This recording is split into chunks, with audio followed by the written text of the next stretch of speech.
तपन रहने वाला तो झारखंड के बोकारो शहर का था, पर किसी काम से कोलकाता गया हुआ था। वह बस से बोकारो आ रहा था। उसकी बगल की सीट पर एक हसीन लड़की बैठी थी। उसे भी बोकारो ही आना था। उसकी उम्र 25 के आसपास रही होगी। इस हसीना के गोरे रंग, गोल आकर्षक चेहरे पर जिसकी भी नजर पड़ती, तारीफ किए बिना नहीं रह सकता था। दोनों अपनी अपनी सीट पर बैठे मैगजीन पढ़ रहे थे। जब उनकी बस कोलकाता शहर से बाहर निकलकर हाईवे पर आई तो यात्रियों को अल्पाहार दिया गया। दोनों ने अपनी अपनी मैगजीन रखकर एक दूसरे की ओर मुस्कुराते हुए देखा। हाय, मैं तपन ने पहल करते हुए कहा, और मैं चित्रा, उस लड़की ने कहा। खाते हुए दोनों कुछ बातें करने लगे, फिर अपनी अपनी मैगजीन पढ़ने लगे। थोड़ी देर बाद दुर्गापुर आया तो बस 10 मिनट के लिए रुकी।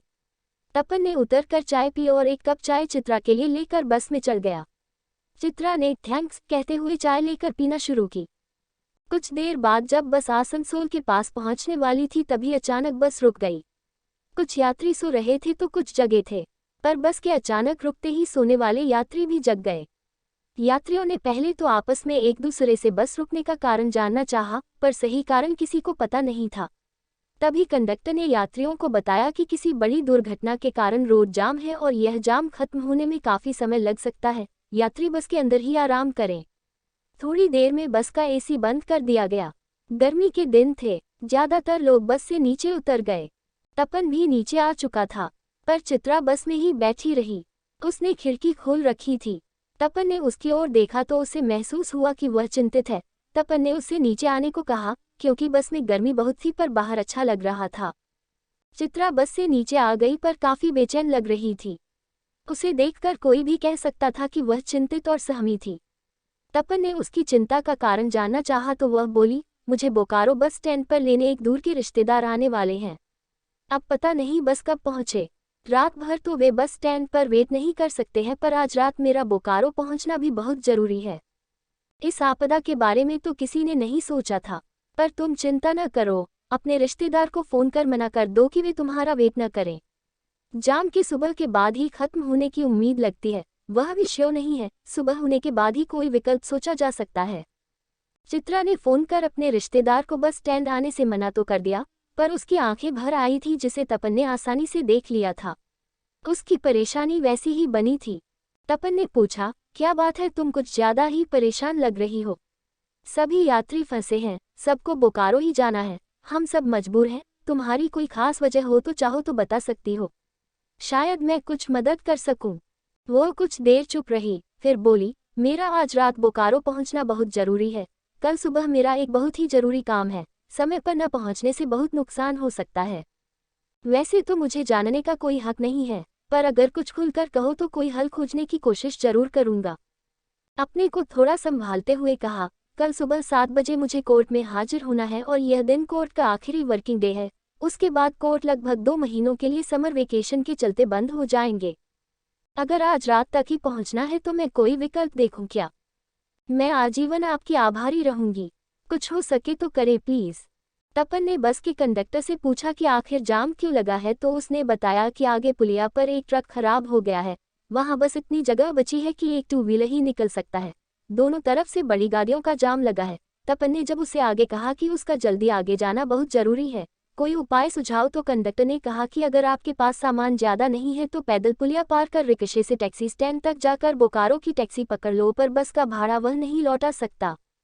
नहीं, भाड़े की कोई चिंता नहीं है, बोलकर वह चित्रा के पास गया और बोला, चलो आगे जाने का उपाय हो गया है। तुम्हारे पास कोई हैवी सामान तो नहीं? नहीं, बस एक बैग ही है। फिर दोनों ने अपना सामान उठाया और पैदल चलकर पुलिया पार कर रिक्शा लेकर टैक्सी स्टैंड की ओर चल पड़े। रास्ता उबड़ खाबड़ था। रिक्शे के बार बार हिचकोले खाने से चित्रा की बाहों का स्पर्श पाकर उसे मीरा की याद आ गई। उसे 5 साल पहले की बात याद आ गई जब वह अपनी पत्नी मीरा के साथ रिक्शे पर होता था और रिक्शे के हिचकोले खाने से उसका शरीर मीरा के स्पर्श का आनंद लिया करता था। पर अब मीरा उसकी जिंदगी से जा चुकी थी। खैर, दोनों टैक्सी स्टैंड पहुंचे। उन्होंने बोकारो के लिए एक टैक्सी ली, पर बोकारो पहुंचते पहुंचते रात के 2 बज गए। तपन ने चित्रा से पूछा कि बोकारो में उसे किस सेक्टर में जाना है तो उसने कहा, मुझे जाना तो सेक्टर 1 में है जो कोर्ट के समीप ही है, पर मुझे उनका फ्लैट नंबर याद नहीं है। दरअसल मेरे पिताजी एक जरूरी टेंडर के सिलसिले में नेपाल गए हैं। मैं माता पिता की इकलौती संतान हूँ, इसलिए अकेले आना पड़ा, काम ही कुछ ऐसा है। इतनी देर रात में बिना फ्लैट नंबर तो उन्हें ढूंढना संभव नहीं है, बस कुछ घंटों की तो बात है, मेरे घर चलो। अपने रिश्तेदार को इतनी रात में क्यों तंग करोगी? नहीं, यह ठीक नहीं होगा, मैं टैक्सी स्टैंड में रुक जाऊंगी। सुबह उन्हें फोन कर बुला लूंगी। नहीं, स्टैंड पर रुकना सेफ नहीं है, कहकर तपन ने अपने घर फोन किया और बोला, माँ तुम अभी तक सोई नहीं थी? एक ही रिंग पर फोन उठा लिया। माँ, मैं 10 मिनट के अंदर घर पहुंच रहा हूँ, कहकर चित्रा से बोला, मेरी बूढ़ी माँ अभी तक मेरे लिए जाग रही हैं। तुम्हें कोई प्रॉब्लम नहीं होगी, तुम मेरे घर चलो। चित्रा ने सिर हिलाकर अपनी सहमति जता दी। थोड़ी देर में दोनों घर पहुंचे तो चित्रा को देख उसकी माँ बोली, क्यों, मीरा को मना लाया है क्या? दरअसल उसकी माँ की आंखों की रोशनी बहुत कमजोर थी और फिर रात की वजह से और परेशानी होती थी, इसलिए ठीक से नहीं देख पा रही थी। तपन बोला, माँ आप समझती क्यों नहीं? अब वह यहाँ क्यों आएगी? आप जाकर सो जाओ। पर माँ ने जब उससे चित्रा के बारे में पूछा तो तपन ने संक्षेप में उसके बारे में बताकर माँ को सोने के लिए भेज दिया। फिर उसने चित्रा को गेस्ट रूम में आराम करने को कहा। चित्रा ने तपन से पूछा, बुरा न माने तो एक बात पूछूं? फिर तपन के हाँ कहने पर वह बोली, मीरा आपकी पत्नी है? नहीं थी, हमारा तलाक हो चुका है, सॉरी। क्या इत्तेफाक है, कल कोर्ट में मेरे तलाक पर फाइनल फैसला होना है। फैसला क्या, बस तलाक पर मुहर लगनी है। मेरा और चेतन का आपसी सहमति से तलाक हो रहा है। कुछ देर तक दोनों खामोश एक दूसरे को हैरानी से देखते रहे। फिर तपन ने कहा, तुम तो पढ़ी लिखी हो, काफी खूबसूरत भी हो, तुम्हारे पति को तो तुम पर गर्व होना चाहिए। नहीं, ऐसा कुछ भी नहीं था, मेरी ससुराल यही है, पर अब हमारा तलाक हो रहा है, इसलिए मैं वहां नहीं जा सकती हूँ। मेरे पति कोलकाता में बहुराष्ट्रीय कंपनी में नौकरी करते हैं। मेरा मायके तो पटना में है, मैं भी सॉफ्टवेयर इंजीनियर हूँ। मैंने अपने कॉलेज के 3 सीनियर लड़कों के साथ मिलकर एक स्टार्टअप कंपनी खोली है। शुरू में तो यह कंपनी मेरे पति के गैराज में ही थी। लगभग 1 साल तक ठीक ठाक रहा था। हम एक अमेरिकन कंपनी के लिए प्रोडक्ट बना रहे हैं। अक्सर देर रात तक गैराज में ही हम चारों काम किया करते थे। बीच बीच में मैं चाय कॉफ़ी भी बना लाती थी। कभी हम चारों होते तो कभी मैं किसी एक के साथ अकेले भी होती थी। अपना मूड ठीक करने के लिए कभी हंसी मजाक भी कर लेते थे। यह सब मेरे पति चेतन को ठीक नहीं लगा, अक्सर झगड़ा होने लगा। इसी बीच हमें अमेरिकन कंपनी से कुछ फंड भी मिला, तो अपने घर के बगल में ही एक छोटा फ्लैट किराए पर ले लिया और कंपनी को वहां शिफ्ट करा लिया, पर अक्सर रात में देर हो जाती थी। हालांकि यह नितांत आवश्यक था, क्योंकि प्रोडक्ट को समय पर देना होता है, इससे हम लोगों को लाखों रुपए का लाभ होता। चित्रा ने फिर बोलना शुरू किया, पर चेतन हमारी मजबूरी समझने को तैयार नहीं था। एक दिन तो हद हो गई जब उसने कहा कि काम के साथ साथ वहाँ रंगोलियाँ भी मनाते हो तुम लोग, या तो मैं कंपनी छोड़ दूं या हम दोनों को तलाक लेना होगा। मैंने उन्हें समझाने की भरपूर कोशिश की पर वह नहीं माना, उल्टे उसने मेरे चरित्र पर उंगली उठाई थी। फिर हम दोनों आपसी सहमति से तलाक के लिए तैयार हो गए। अब तक सुबह के 5 बज गए थे। तपन चाय लेकर चित्रा के पास गया और बोला, अभी चाय के साथ कुछ बिस्कुट या स्नैक्स लोगी? नाश्ते में थोड़ा वक्त लगेगा। चित्रा ने कहा कि फिलहाल सिर्फ चाय ही लेगी। फिर दोनों वहीं बैठकर चाय पीने लगे। चित्रा ने अपने रिश्तेदार को फ़ोन किया तो पता चला कि उनकी ए शिफ्ट ड्यूटी है, प्लांट चले गए हैं, दोपहर 3 बजे तक लौटेंगे। चित्रा ने उन्हें फ़ोन पर बता दिया कि वह थोड़ी देर में कोर्ट जाएगी और फिर वहां का काम कर सीधे कोलकाता लौट जाएगी। चित्रा ने फिर तपन से कहा, अगर उचित समझे तो बताएं कि आप और मीरा क्यों अलग हुए थे। मैं यहाँ के प्लांट में इंजीनियर हूँ, परचेज डिपार्टमेंट में हूँ। मशीनों के पार्ट्स खरीदने के लिए बीच बीच में कोलकाता जाना पड़ता है। मैं मध्यवर्गीय परिवार से हूँ। मीरा के पिता का अपना अच्छा खासा बिजनेस है, पर मीरा भी इसी प्लांट में अकाउंट ऑफिस में काम करती थी। हम दोनों में जान पहचान हुई, आगे चलकर प्यार हुआ और हमने शादी कर ली। शुरू में 6 महीने काफ़ी अच्छे बीते। उसके बाद उसने जिद पकड़ ली अलग घर लेने की। उसने कहा कि माँ को किसी अच्छे वृद्धाश्रम में छोड़ देंगे। मैं इसके लिए तैयार नहीं था। रोज खिचखिच होने लगी। अंत में उसने कहा कि मुझे माँ या मीरा में से किसी एक को चुनना होगा। मैंने जब कहा कि मैं माँ को अकेली नहीं छोड़ सकता तो उसने कहा कि फिर मुझे छोड़ दो। मैंने इस रिश्ते को बचाने की बहुत कोशिश की, पर वह नहीं मानी और उसने तलाक के विकल्प को ही बेहतर समझा। आजकल हमारे देश में भी तलाक लेने वालों की संख्या काफ़ी बढ़ गई है। यह दुख की बात है न? लड़कियां भी पढ़ लिख कर कमाने लगी हैं मर्दों की तरह, तो उनको भी घर में उतनी इज्जत देनी होगी जितना मर्द अपने लिए चाहते हैं। उन्हें भी अपना करियर बनाने का हक है ना। क्या मैं गलत बोल रही हूँ? नहीं, पर लड़के क्या अपने माता पिता के भले के लिए कुछ करना चाहे तो यह गलत है। आखिर चित्रा और चेतन की तलाक पर कोर्ट ने मुहर लगा दी। तपन ने कहा कि यह एक ऐसा फैसला है जिस पर खुशी भी जाहिर नहीं की जा सकती है। चित्रा और चेतन अब सदा के लिए अलग हो चुके थे। इसके बाद तपन चित्रा को अपने घर लेकर आया। उसने उस दिन छुट्टी ले ली थी। माँ ने दोनों को भोजन परोसा। माँ ने पूछा, बेटी तुमने भविष्य के बारे में क्या सोचा है? अभी तुम्हारे आगे लंबी जिंदगी है। मैंने अभी कुछ नहीं सोचा है। अभी मैं कंपनी के जरूरी काम में कुछ महीने इतनी व्यस्त रहूंगी कि कुछ और सोचने की फुर्सत ही नहीं है, चित्रा ने कहा। चिंता नहीं करना, एक रास्ता बंद होता है तो दूसरा खुल जाता है। तपन चित्रा को विदा करने स्टेशन गया। चलते समय चित्रा ने कहा, आगे जब कोलकाता आए तो मुझसे जरूर मिलना। फिलहाल मेरे साल्ट लेक फ्लैट में ही मेरी कंपनी है। और फिर अपना कार्ड तपन को दे दिया। श्योर, कह तपन ने भी अपना कार्ड चित्रा को दे दिया। चित्रा कोलकाता लौट गई। अब वे अक्सर फोन पर बातें करते थे।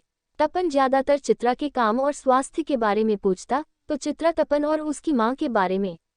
कभी चित्रा माँ से बात करती तो हर बार माँ यही पूछती कि उसने अपने भविष्य के बारे में क्या फैसला लिया है। चित्रा भी हर बार यही कहती कि अभी कोई फैसला नहीं लिया। एक बार जब चित्रा का फोन आया तो माँ ने उससे पूछा, मेरा तपन तुम्हें कैसा लगता है? चित्रा इस सवाल के लिए तैयार नहीं थी, फिर भी उसने कहा, तपन तो बहुत ही अच्छे इंसान है। वो हमेशा तुम्हारी तारीफ करता रहता है, कहता है कि बहुत मेहनती लड़की है, खूब तरक्की करेगी, माँ बोली।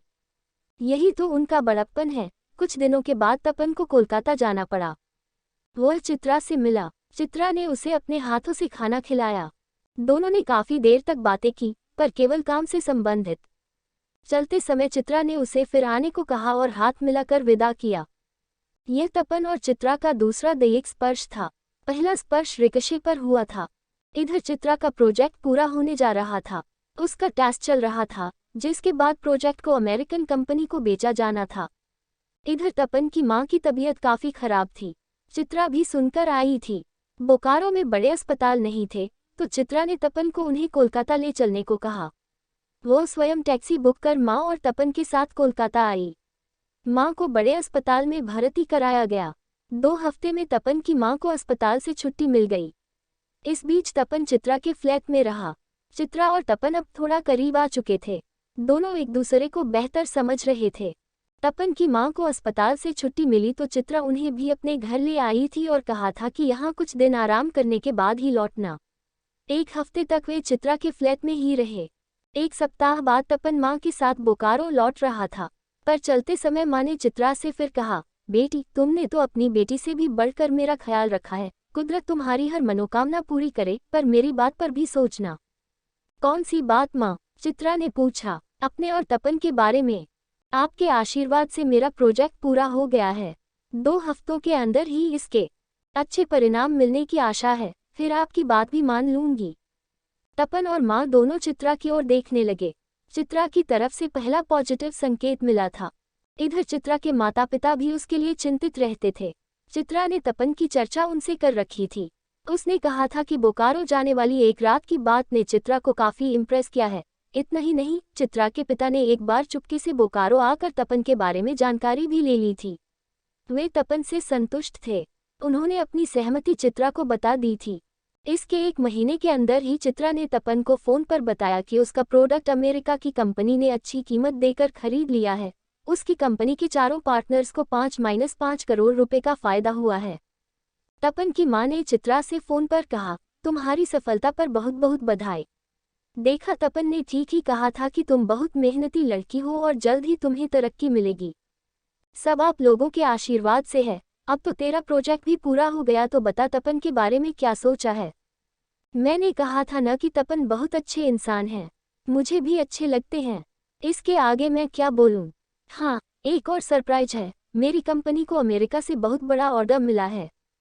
माँ ने जब यह बात तपन को बताई तो उसने फोन माँ के हाथ से लेकर चित्रा से कहा, बहुत बहुत बधाई इस दूसरी कामयाबी पर, और एक सरप्राइज मेरी ओर से भी है। मुझे प्रमोशन देकर कंपनी ने कोलकाता ऑफिस में पोस्टिंग की है।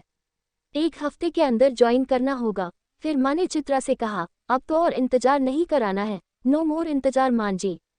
अब आगे आपकी मर्जी का इंतजार है, आप जो कहेंगी वैसा ही करूंगी, और हंसते हुए फोन काट दिया। इधर माँ की आंखों में भी खुशी के आंसू छलक आए थे।